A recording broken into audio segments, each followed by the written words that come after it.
ഇബ്രാഹിം നബിയെ തീകുണ്ടാരത്തിന്റെ ഉള്ളിൽ നിന്ന് ഒരു പോറല് പോലും ഏൽപ്പിക്കാതെ പുറത്തു കൊണ്ടുവന്ന പടച്ചവൻ അവനെത്ര മഹോന്നതനാ. വിളിച്ചവരാരാണ് പരാജയപ്പെടുത്തിയിട്ടുള്ളത്? ആ പടച്ചവനെ വിളിച്ച ഒരാള് പരാജയപ്പെട്ടത് പറയൂ നിങ്ങൾ.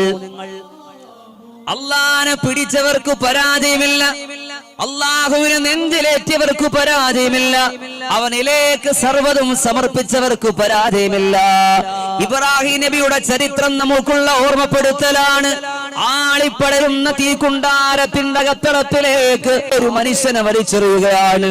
എല്ലാവരും വിചാരിച്ചു ഇതാ തൊട്ടടുത്ത നിമിഷം ഇബ്രാഹിം നബി കത്തിക്കരിഞ്ഞ് കരിക്കട്ടയായി ഭസ്മകൂളിയായ ആകാശലോകത്തിലേക്ക് പറന്നുയരുമെന്ന് വിചാരിച്ചവരുടെ മുമ്പില് ഇബ്രാഹിം നബി അതാ തന്റെ കുപ്പായത്തിന്റെ രോമത്തിൽ പോലും ഒരു കരിവില്ലാതെ അതാ പുറത്തേക്ക് വരികയാ.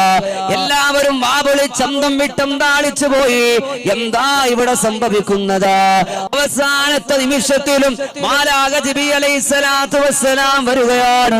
പറയുന്നു, അല്ലയോ ഇബ്രാഹിം നബിയെ, ഞാൻ നിങ്ങളെ സംരക്ഷിക്കട്ടെ, ഞാൻ നിങ്ങളെ രക്ഷപ്പെടുത്തട്ടെ നബിയെ. കൺമുമ്പിൽ തീജാല ഉയരുന്ന നേരത്തിലും ഇബ്രാഹിം നബിയുടെ നാവിലൂടെ വന്നൊരു വർത്തമാനമുണ്ട്.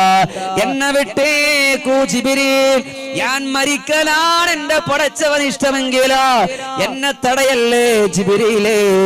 അതല്ല, ഞാൻ ജീവിതത്തിലേക്ക് തിരിച്ചു വരാനാണ് എന്നെ ഇഷ്ടമെങ്കിൽ, എന്റെ പടച്ചവൻ ഇഷ്ടമെങ്കിൽ എന്റെ റബ്ബിനറിയാ ഈ ഇബ്രാഹിമിനെ രക്ഷപ്പെടുത്താൻ. ജിബ്രീലേ, നിന്റെ ആവശ്യം എനിക്കില്ല, ഇവിടെ ഞാനും എന്റെ പടച്ചവനും തമ്മിലുള്ള ബന്ധമാ, ഞാൻ എന്റെ റബ്ബിലേക്ക് സമർപ്പിച്ചതാ. അല്ലാഹു തആല തീയോട് പറയുകയാ, ഖുൽ യാ നാറു കൂനി ബർദൻ വസലാമൻ അലാ ഇബ്രാഹിം. തൊട്ടുപോകല്ലേ, തൊട്ടുപോകല്ലേ, എന്റെ ഇബ്രാഹിമിനെ തൊട്ടുപോകല്ലേ. എന്നെ വിശ്വസിച്ചയാളാ, തീക്ക് തീയെന്ന സംഹാരത്തിന് കഴിവ് കൊടുത്ത പടച്ചവൻ ആ തീയോട് പറയുകയാണ്, എയർ കണ്ടീഷനായി മാറുക, എന്റെ പ്രവാചകന്റെ ശരീരത്തെ നോവിക്കല്ലേ. ആ റബ്ബിനെ കൊണ്ട് വിശ്വസിച്ച ഒരാളും പരാജയപ്പെട്ടിട്ടില്ല.